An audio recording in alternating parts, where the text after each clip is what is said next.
Yes, this afternoon we will begin with the cross-border parental responsibility jurisdictions rules, including progression of jurisdiction, recognition and enforcement. That's a very important part of Brussels 2A regulation, and it will be presented by Mrs. Martina R. Prunemann. She's a German family court judge, and since 1996, and she is responsible for international family conflicts pending at her court in Hamm, North Rhine-Westphalia, as a specialized court for a district covering 9 million inhabitants. She published a lot in the field of international family law, and she's also an expert for the Hague Conference on private international law and on the European level. She's a network judge for Germany in the European Judicial Network in civil and commercial matters, and she's also appointed as international Hague network of judges, and as well as co-chair of the Association of International Family Judges. She runs Europe-wide training courses in cross-border family law. For years, she is involved in the training in cooperation in civil matters run by the European Judicial Training Network. And her main focus is on strengthening children's rights in cross-border proceedings. The floor is yours. Thank you for the introduction. Yeah, my heart goes for the children. My heart goes for international family law and especially for the children. So this is the topic I like most. Parental responsibility. In the morning we heard about the rules in cross-border cases concerning divorce. Now it's on parental responsibility. I have 1 hour. What do I plan to do with you within this 1 hour? First of all, my biggest plan is whenever you have questions or comments, please address them directly, because this is for a discussion. This is for you. It's not worth if I like it and you don't like it, and you don't understand it or whatever, or if you disagree. So beside that, I want to give you an overview concerning the scope of application, the jurisdiction rules, question of recognition, the question of enforcement. It's not enforcement, it's declaration of enforceability. That's the technical term, exequatur procedure. I will inform you about 2 special cases we are having under Brussels 2bis, for which the general rules are not applicable, and then I will finish with some words on enforcement. Parental responsibility, what is it? If you look into Brussels 2bis, Article 1 and Article 2, these are all rights and duties related to the person or the property of a child. It includes custody and access, amongst other topics. So, in the international field and the European field, we no longer talk about custody cases, access cases. We talk about cases on parental responsibility. And in the case I quote on my PowerPoint, you will see that the European Court of Justice said that the decision that a child should be taken into care and should be placed in a foster family done under public law, Finnish public law. This is a case on parental responsibility in the sense of Brussels 2bis.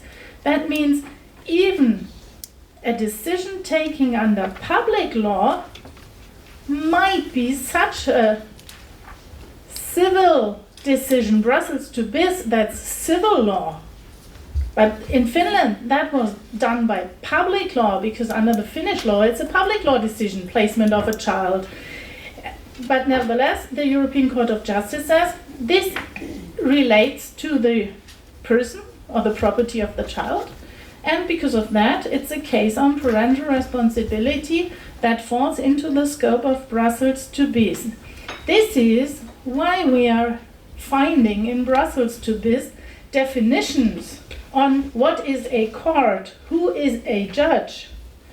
You can say, why do they have to define that? We do know what a court is and what a judge is. No, a court and a judge, in the sense of Article 2, might be much broader than our national understanding of these terms. And a court might also be for example, a public law, an authority being empowered because of public law might be a court in the sense of Brussels to BIS. That means Brussels to BIS wants to cover all sorts of decisions concerning rights and duties regarding a child. Let's start with the question of international jurisdiction. Maya said in the morning, she already mentioned that this is always the, I would say, second question. The first question you always have to ask is there an international component in my case? Otherwise, it was nice here, but you don't need all the information given here. But if there is an international component in your case, international citizenship, they lived somewhere else for a while, blah, blah, blah, then you have to think about private international law and everything you heard here. And then the first question is always, do I have jurisdiction? This is the question Maya told us in the morning, and this is totally correct. We always say, why we? Why we? We are the courts in my state. And the next question is, why me? This is local jurisdiction. Why not the others within my state? So you always first have to ask the question of international jurisdiction, why us? And then local jurisdiction, why me? And always, everybody's always looking for, no, it's not us, it's not me. But you need the correct rules insofar. What are the rules concerning cases on parental responsibility? In a way, they are easier than the rules concerning divorce. Look in Article 8.1. The courts of a member state shall have jurisdiction in matters of parental responsibility of a child who is habitually resident in that member state at the time the court is seized. So whenever you stipulate habitual residence of the child in your member state, you have international jurisdiction. 8.2. Sounds simple. The only tricky thing, and we will have to talk about that, is how to decide on where is the place of habitual residence of that child. But don't forget Article 8.2. There are exceptions. The exceptions are mentioned in 9, 10, and 12. We will go into that later on. So whenever you apply the general rule of 8.5, always be aware of 8.2 and check whether one of the exceptions is applicable. And to make it even more complicated, there are special cases, 14, 15, 19, 20. We will go into that later on. In one of the groups in the morning, those being in the groups had a lot of questions concerning habitual residence. They said, we don't want to talk about the case. Can we please talk about habitual residence? Yeah, why not? but let's do it together now. What does it mean to determine the habitual residence of a child? It's a factual concept. You will not find no definition in Brussels to this.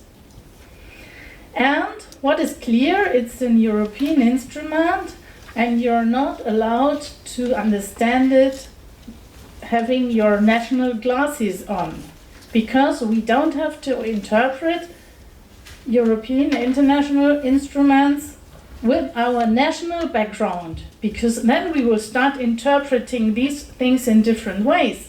And the idea is to interpret and understand all these instruments in the same way, within the member states, the EU regulations, within the whole world, the Hague Conventions. So this is the need for an autonomous and uniform interpretation, not having regard to our national systems, who do differ. And finally, there is a possibility that a child has no habitual residence. And I'm not only talking about the unaccompanied minors who are now in the member states. They might be in a situation to have no habitual residence. They might already have an habitual residence. But there are also other children who might be in a situation that you say, I can't determine an habitual residence. This is a child without an habitual residence. And finally, a child might have several habitual residences. Imagine a child is living next to the border to the next member state, and the child is living in member state A and schooling is in member state B. And the child is moving way in front and going here and there and has friends here and there, and the family is in both member states. That might be a situation to say, oh, several habitual residences. Of course, these cases are rare. In generally, children have a habitual residence and only one habitual residence. But we are dealing more and more with difficult situations in the family. So my children were born in Germany, raised up in Germany. They went on holiday somewhere else. They went abroad for university for half a year, but they never changed their habitual residence. But the more and more globalization is going on, the more and more we have very various forms of living conditions. Half of the year we're living here, the other half of the year we're living there. We still have a flat somewhere else and whatever. Or we move to another place for a limited period of time. Doesn't that change the habitual residence or not? We could talk about that for hours. What does the European Court of Justice say insofar? Is it of help? Yes. But it doesn't give a clear answer so that you can calculate ABC, I have a number and now I know the result. No, this is the European Court of Justice says it's always up to the individual case. But I give you the criterias. Habitual residence is the place that reflects some degree of integration of a child in a social and family environment. And, dear courts, you have to take into account various factors. The question how you evaluate them, that's up to you in the individual case. First of all, physical presence. That was all especially underlined in the last decision quoted from last year. That was a case in which a child had never been in Poland, but the child was educated by his Polish parents, not living in Poland with that child, in a, let's say, very Polish way, in the national way of Poland, but had never been in Poland, perhaps for a holiday, but never for living there. And the question was, might such a child have an habitual residence in Poland? And the European Court says no. Physical presence at least physical presence. Without physical presence, no habitual residence. The other factors are duration, regularity, conditions, and reasons for the stay in a territory, for the move of the family to that state, nationality of the child, but please put that in brackets, because this is the factor that is really nearly not relevant. It's more language skills of the child, kindergarten, schooling of the child, relationships within the family, within the social environment, friends, music school, or whatever. These are aspects you have to evaluate in a complicated case, and then you have to establish the habitual residence of that child, taking into account all these circumstances. And please remind yourself, you have to be very, very cautious insofar, because if you take the wrong road with the decision of habitual residence, you determine the road it's going. If you say habitual residence is here, that's the road for international jurisdiction, blah, blah, blah, blah, blah. If you take the other one, the result is might or will probably be totally different. So take a lot of attention on habitual residence, if there is a need for it. I remember a case in which it took me 2 hours in my oral hearing because the information given by the lawyers were not enough, and they said habitual residence in Germany. And thinking about all the factors I got to know, it's difficult. Please tell me this and that, and I want to know this and that. Took me 2 hours. And then I was just like, okay, my decision on the question of habitual residence is as follows. And then you go on. Yeah? What about the exceptions, Article 8.2 and 9? This is an exception that is nearly never relevant.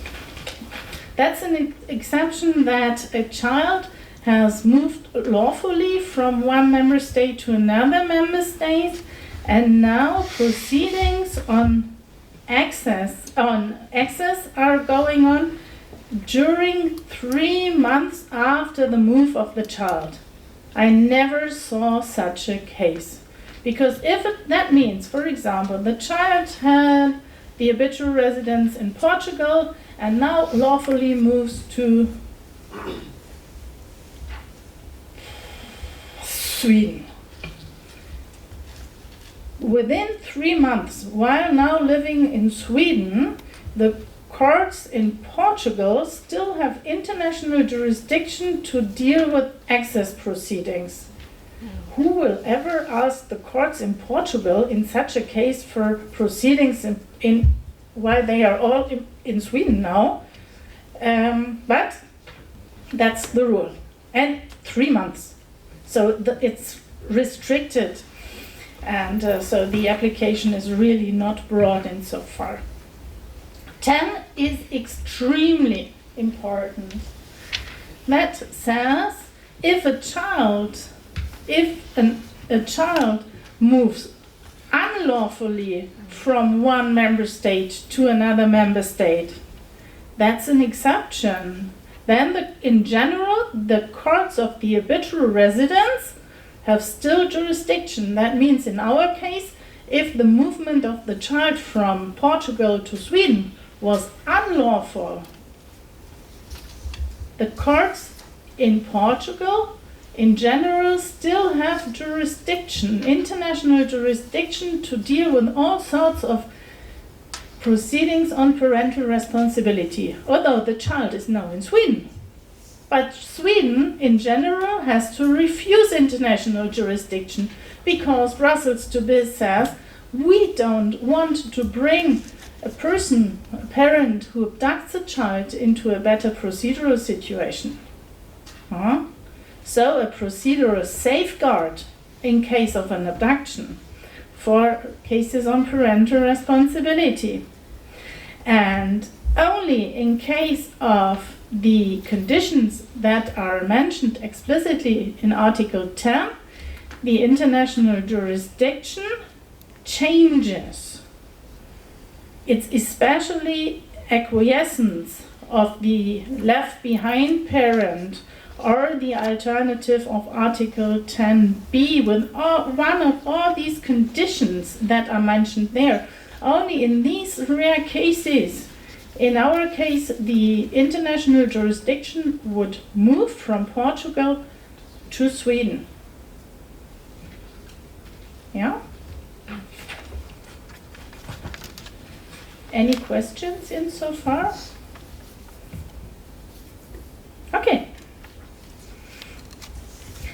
There are in Article 12, there are possibilities of prorogation of jurisdiction. Two possibilities. 12.1 and 2 for proceedings when proceedings on divorce are pending, and 12.3 and 4 in case of no pending proceedings on divorce.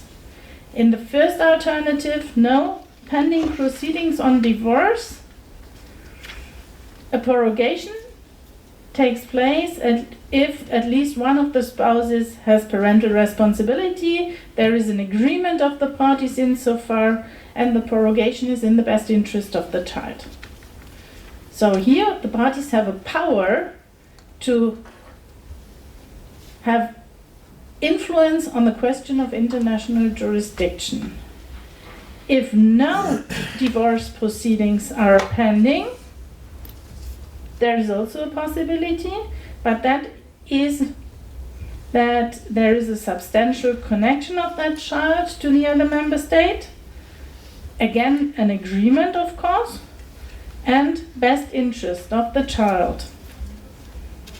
So the conditions that have to be fulfilled have to be higher in case of no divorce proceedings pending. We already talked about the possibility that a child might have no habitual residence. In such a case, there is a rule in Article 13, Brussels 2 bis. For children without an habitual residence, for refugee children, for internationally displaced children, for whom jurisdiction can't be determined on basis of Article 12. Article 13 says then there is jurisdiction based on the presence of the child.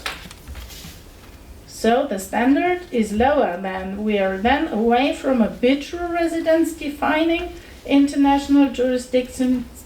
It's then the simple presence of a child.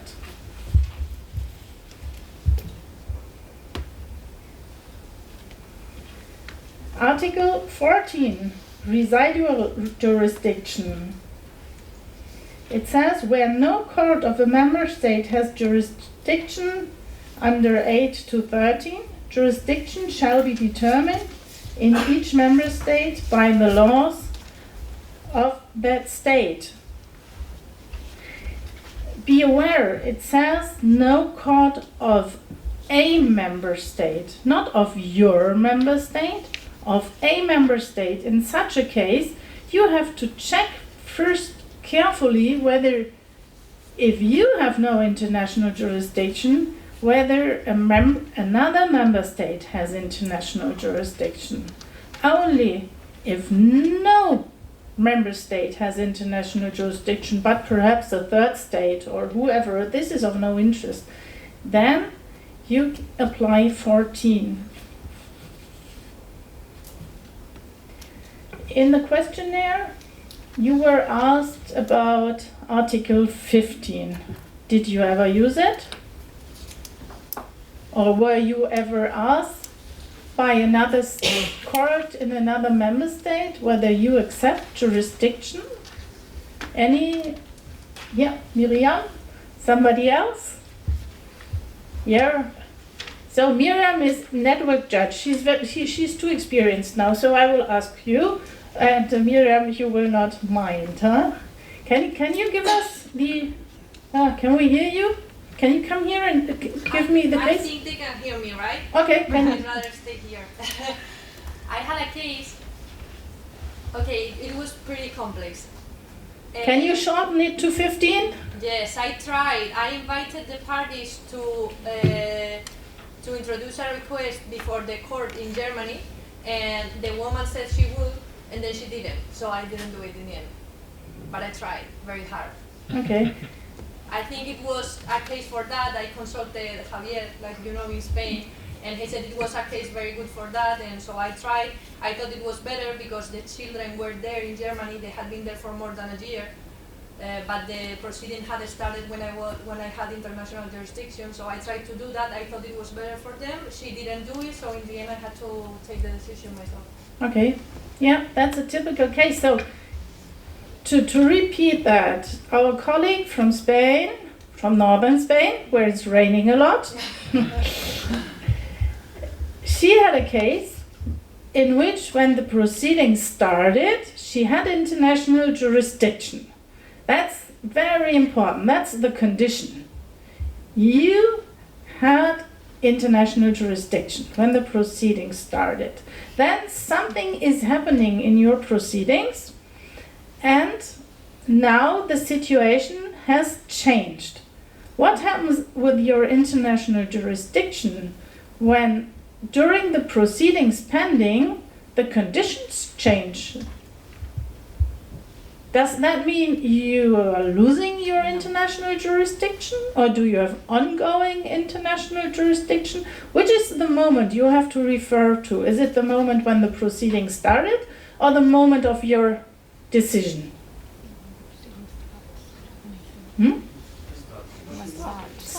Start of the proceedings. Under Brussels 2 bis, the relevant moment is the start of the proceedings. Whenever something is happening in the meanwhile, till you found your decision, it's of no interest under Brussels 2 bis, perpetuatio fori rule. Under the 1996 Hague Convention, it's different. Under the 1996 Hague Convention, you are losing your international jurisdiction. You might lose it during the proceedings. Under Brussels 2 bis, once you got it as a present, you have to take it. It stays with you.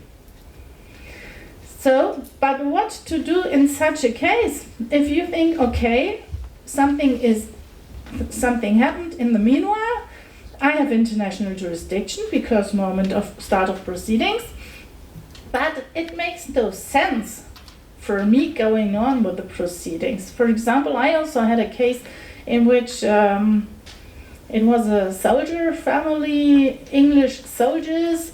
They separated. She stayed in Germany with the 2 children. He went back to the UK. And he asked for access rights. I had international jurisdiction because these children had their habitual residence in Germany. During my proceedings, the mother and the children also moved back to the UK. So now nobody was in my country, but I had the proceedings and my jurisdiction was ongoing, but it would have made no sense because it was very complicated, and I had to ask for an expertise of a psychologist, and they were all in the UK. So for such a case, if you have had international jurisdiction and then you still have international jurisdiction, then you can think about the conditions of Article 15. And 15, the heading is transfer to a court better placed to hear the case. That might lead to a misunderstanding. Transfer means transfer of your international jurisdiction, not of the case. Within the country, you will send the case, I'm sure.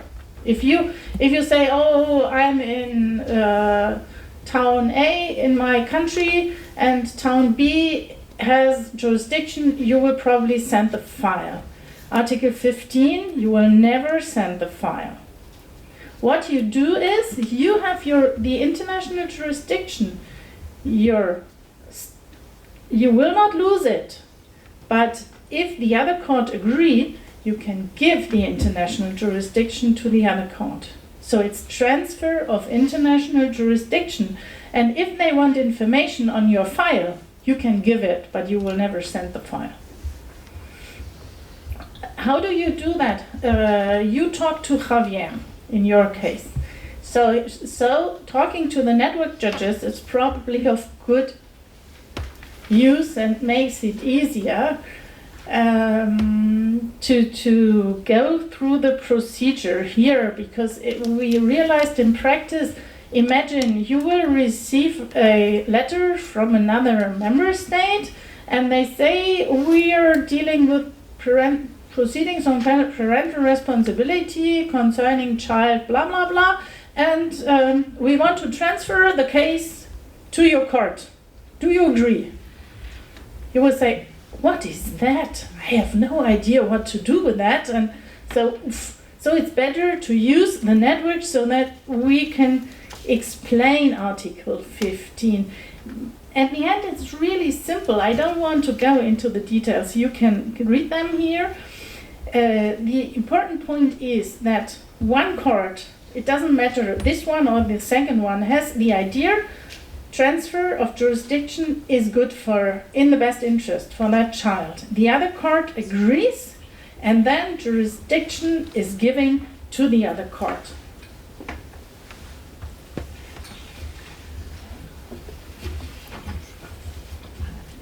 You all probably, Miriam?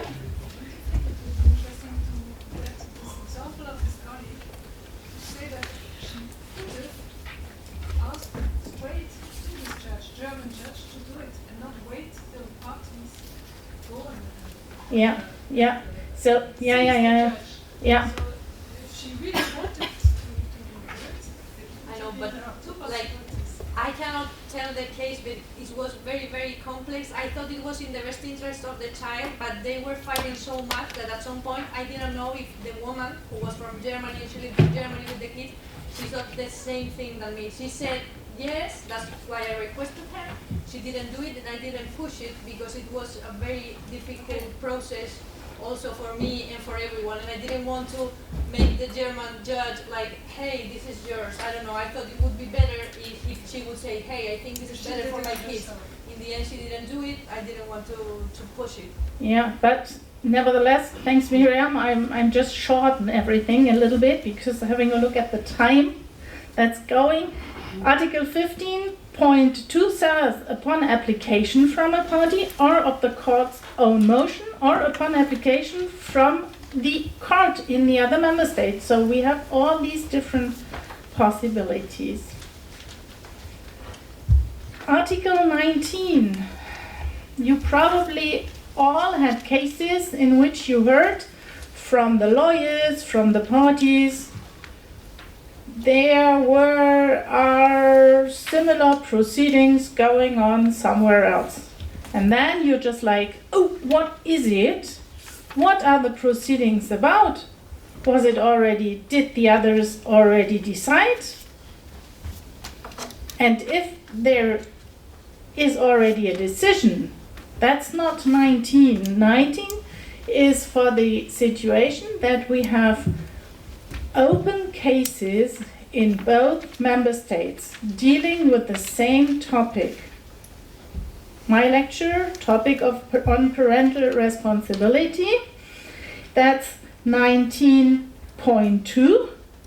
Today morning's topic, parallel proceedings on divorce in 2 member states, 19.1.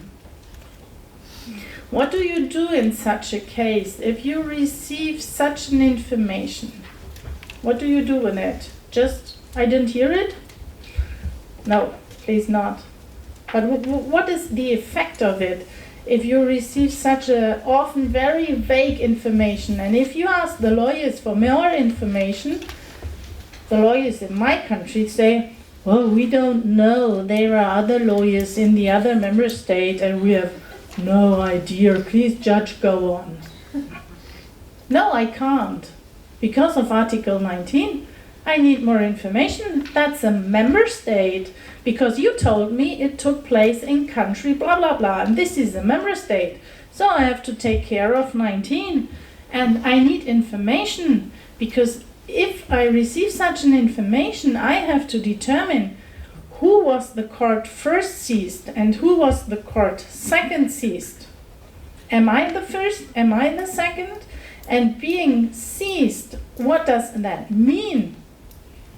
This is defined in Article 16. Seizing of a court. That might be in parallel to your national understanding of seizing of a court. It might differ from your national procedural laws. Up here, it's 16, defining. So you will need the moment of Article 16.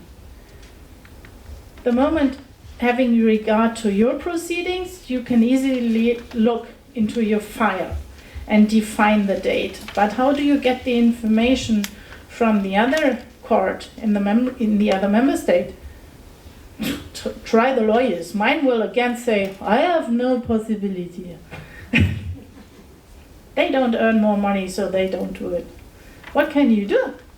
You have to check that ex officio. What do you do? How do you get to know when the proceeding started in Estonia? Any idea insofar? You ask directly to the court the information between courts and authorities. Yeah. So you can directly ask the court in the other member state. In which way? In the way you think that is the most appropriate and the quickest one. There is nobody who forbids you to take the phone and say, I phoned that court. I once did it without speaking the other language, and I really found the judge and she spoke English, but that was really very, very special. So you can do that, especially if you speaking the same language. Language problems do not occur, but you still have the problem if somebody's calling you and says, I'm a judge in another member state. Please let us talk about the case. You will be very reluctant and say, no chat about a case on the phone. I have no idea who you are. I don't want to blame you, but I have to be cautious. I can't give information. That might be a lawyer, the press, or whoever. So that's the biggest problem of phoning. The other possibility is write a letter to that other member state court, best in their language. If you write it in your language, they will take it and say, what the hell is this? Shall we pay for translation or shall we put it aside? They will probably put it aside.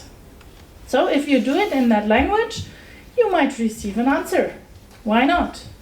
And the other possibility is to use the network, especially concerning member states, the European Judicial Network. So do you all know these networks? Or shall I give you an explanation? You will talk about it, Miriam, tomorrow. Okay, so Miriam will talk about the networks tomorrow. And as you did in your case, the colleague from Spain, she contacted the Spanish network judge. And if there is a need, the Spanish contact judge then contacts in your case, the German network judge, and the German network judge contacts the German court. And then you have the communication channel between those two, and then they can communicate directly, or they can say, we also want the answer back via network. So this is possible, and the result is, once you know when was I seized, when was the other court seized in the sense of 16, then you know who is the court first seized and who is the court second seized. And the court second seized has to stay the proceedings till the court first seized decides whether it has international jurisdiction or not. And if the court first seized says, I have international jurisdiction, then the court second seized closes the files, no end of the story. If the court first seized says, we do not have international jurisdiction, then you go on with your proceedings as court second sees. Very important to mention, cases and decisions under Article 20, provisional protective measures, they are not the same proceedings as proceedings on main proceedings on the substance. You understand the difference, huh? And especially concerning children, concerning divorce, that was interesting in the moment to hear an example. I also never had an idea what that might be, so thanks for the Belgium experience insofar. But concerning children, there are a lot of provisional measures that are taken. And now you have provisional measures taken in one member state, or proceedings on provisional measures in one member state, and main proceedings on parental responsibility in the other member state. They do not fall into the scope of 19. These are different proceedings. European Court of Justice.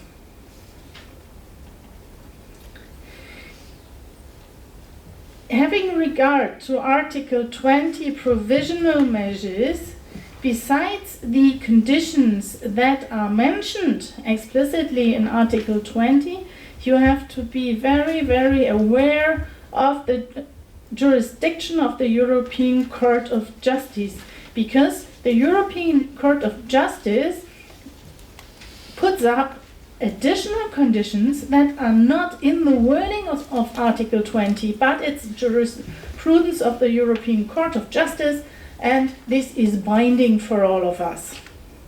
And the additional conditions are that not only the child, but also the person whose rights are affected by the measure is in the state where the court that is seized. The measure has to be urgent and provisional. So, beside the conditions that are explicitly mentioned in Article 20, you are not allowed to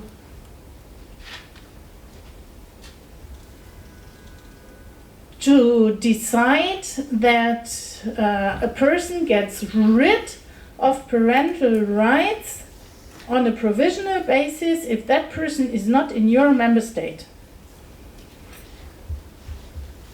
At the end, the cases that fall into the scope of Article 22 are totally limited because of that jurisprudence of the European Court of Justice, and the new Brussels to bis revision will be different insofar it will be clearer, it will take into account all these jurisprudence, and you will find it at the wording. But at the moment, and for the next 3 years, we will have to go on working with it, and the new Brussels to bis regulation will be applicable starting in 2022. So we have 3 more years with the situation as it is.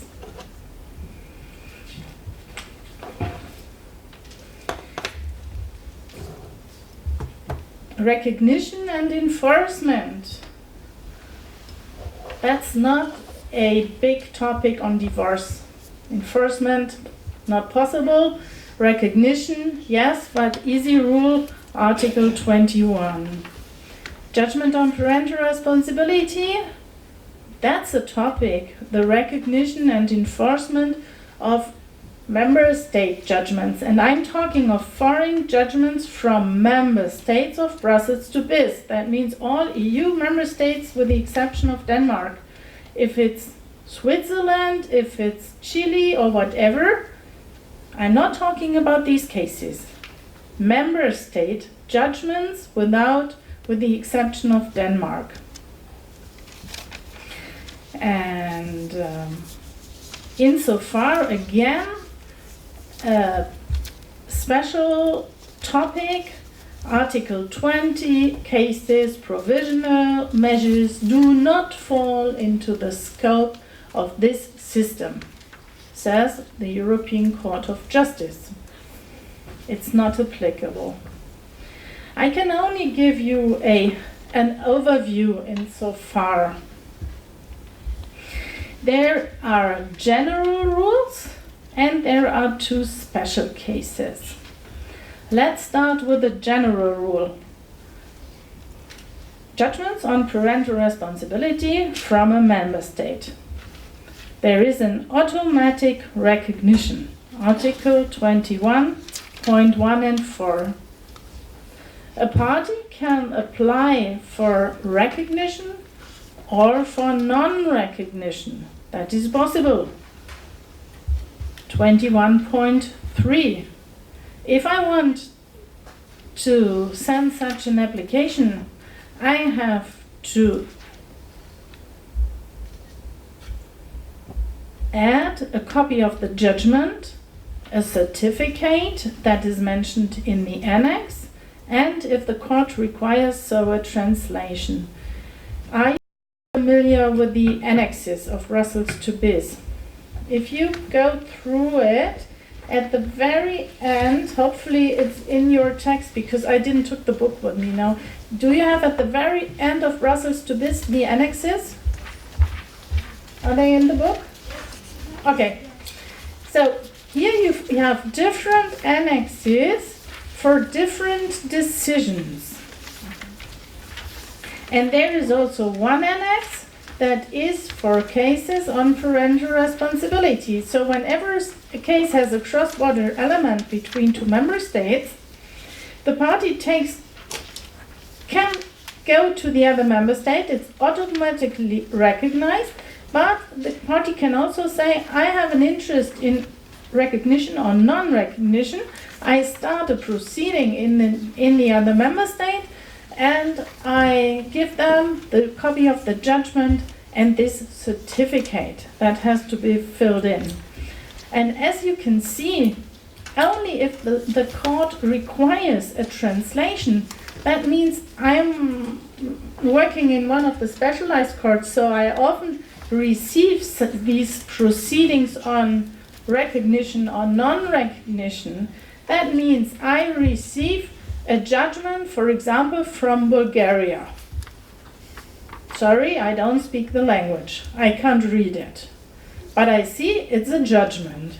And then I have the certificate. And I have the rare information that the certificate requires, and that is in my language. And this generally allows me to decide on recognition or non-recognition. Only in special cases I can ask for a translation of the judgment. That's the idea, because Brussels to BIS wants quick, simple, cheap ways. What are the grounds of non-recognition? They are limited. You can read them in 23, 4, and 6 of Brussels to BIS. That's all I have to check in these proceedings. And for checking these conditions in general, the annex is enough for me, without being able to read the judgment itself. What about the declaration of enforceability? In general, needed for cases on parental responsibility. Here again, what is needed insofar? A copy of the judgment and the certificate in Annex 2. And then I can apply for a declaration of enforceability in the second state. Grounds for refusal are the same as the ones for refusing recognition. That's the general rule. This will change in 3 years, but only in 3 years. We will have a different situation insofar. At the moment, for the next 3 years, 2022, still the situation. And at the moment, be aware we have two special cases that are different. Special case number 1 are decisions on access. Concerning decisions on access, if you look into 41.1, it's again the same automatic recognition Nobody can apply for non-recognition or for recognition. It's just, it has to be recognized, such a judgment, and there is no need for a declaration of impossibility. That means already today the people can use a judgment on access. If they have the certificate in Annex 3, they can go into the other member state and say, please enforce my judgment from the other member state. The other special case is more complicated. It's the same system as for the access cases, but the question is which cases fall into this scope of the special case number 2. And there is often misunderstanding insofar, because these are return decisions on return, returning a child from one member state to another member state. But not all sorts of return decisions, only very limited return decisions fall into the scope. Only return decisions taken in a member state in accordance to Article 11.8 of Brussels to bis. This is the overriding mechanism. The overriding mechanism is a situation in which, let's come back to our case between Portugal and Sweden. Now the child was unlawfully moved to Sweden. The parents left behind in Portugal starts return proceedings under the 1980 Hague Convention for return of the child, and they have to take place in Sweden. Return proceedings under the Hague Convention 1980 are always in the state where the child is now. So we are having return proceedings in Sweden, and the Swedish court says, no, we refuse return. And if the Swedish court refuses return because of the grounds in Article 13 of Brussels to bis, there might be other grounds, then this is not the case. Only if they refuse because of the exceptions in Article 13 of the 1980 Hague Convention, which you do not find in the book, because this is a Hague Convention, this is not an EU instrument. Then this overriding mechanism between member states starts. Article 11, 6 to 8 of Brussels to bis. There you can read it. This you can read in your book, because this is Brussels to bis. Brussels to bis says, we are one family.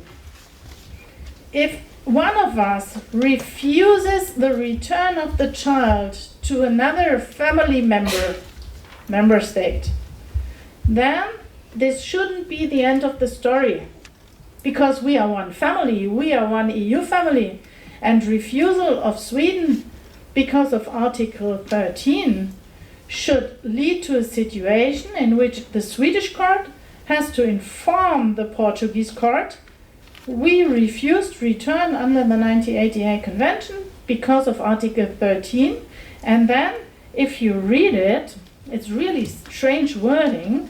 The courts in Portugal has to invite the parties. Courts never invite parties, but in this case we do. The courts in Portugal have to invite the parties to start proceedings on parental responsibility. 2 days ago, somebody called me, a German judge, and he said, I received such a request. What shall I do? What shall I determine an oral hearing? And I said, no, just write to them. Yeah, but what shall I write? I said, I just quote what's in Article 11.8, 7 and 8. I was informed about the refusal of a return under the 1980 Hague Convention in country blah blah blah. Because of 11.6 to 8, I now invite you to start proceedings on parental responsibility in my court. And he was just like, I don't invite them. And I said, yeah, I also never invite people, but here I have to invite. How should I formulate it? That's the wording of Brussels to Bis, so I invite them. This is what Brussels to Bis wants me to do. And if we have then, in such a situation, after the refusal in state A, member state A, we have proceedings on parental responsibility in member state B, the state of habitual residence of that child, and this court says, Portugal says, having regard to parental responsibility criteria, we order the return of the child, knowing that Sweden refused it under the 1980 Hague Convention, but we order it because of parental responsibility criteria. Then this is a special case number 2, but only these cases. Because I often see that courts use that certificate when ordering return of children in parental responsibility cases, and return cases never took place. That's not the idea. So the Annex 4 is you're only allowed to use it, Annex 4, if there were proceedings on return in the other country and the other country refused return because of 18. But I know that this is complicated. And we will have another chat about that later on. What about the enforcement itself? Enforcement, Brussels to Bis wants swift and good enforcement. The enforcement itself is not ruled by an EU instrument. It's ruled by your national law. But the member states are obliged to take the best measures available. And if the European Court of Human Rights says that was not the best measure available, there is a violation of Article 8, and I gave you some examples in so far. Yeah, that's what I wanted to tell you. And just a short addition, it's another topic. Can we go get out of that PowerPoint? Because I have a small, just 2 minutes, and Sarah said she allowed me to tell you. You will probably not know about the Association of International Family Judges. Miriam is a member, she knows, but the others probably not. We are an association, I'm the co-chair of it, who say we want to bring together judges in the world, not only in Europe, in the world, who are interested in the topic of international family law. We have it's an internet forum via email, and if you want to join us, feel free to give me €5 a year, but if you do not give me money, it's also fine. So we are really very reluctant insofar, because our idea is not gathering money. Our idea is bringing judges together. And we send newsletters 3 times a year. Members are always welcome to be active, to be more active than they are. But you can be the ones giving information to all the others. And for example, in the next newsletter that they will soon receive, there will also be information about a judge in Mexico, talking about his daily life as a judge in Mexico. So if you're interested in joining us, we will put information on that. You can write to our secretary, or you can write an email to me, and I could send the application form for you. And as I told you,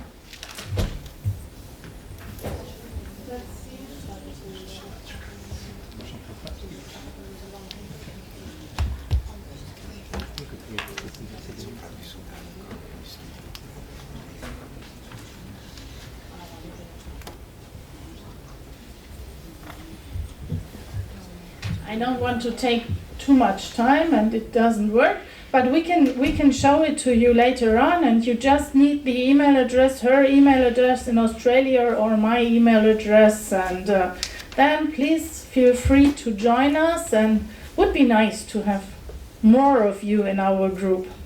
Thank you.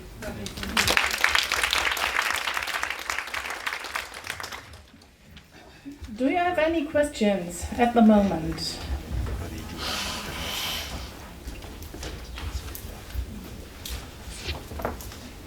Okay, I know it's complicated and it's unfair because I'm dealing with that really on a daily basis, and if you're not dealing with it on a daily basis and you're a judge doing everything in the world, it's horrible complicated, but it's an interesting topic, and the more information you gain insofar, the more you will like it, I'm sure.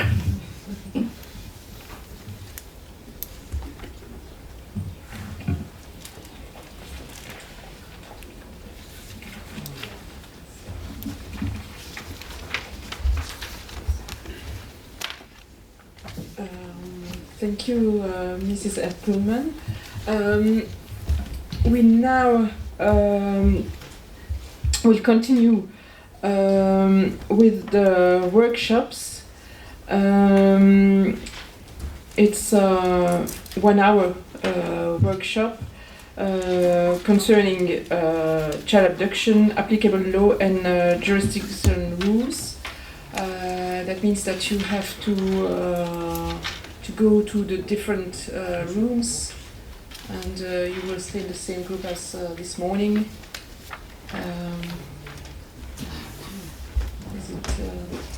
Is it okay for everybody? And then we will have the coffee break.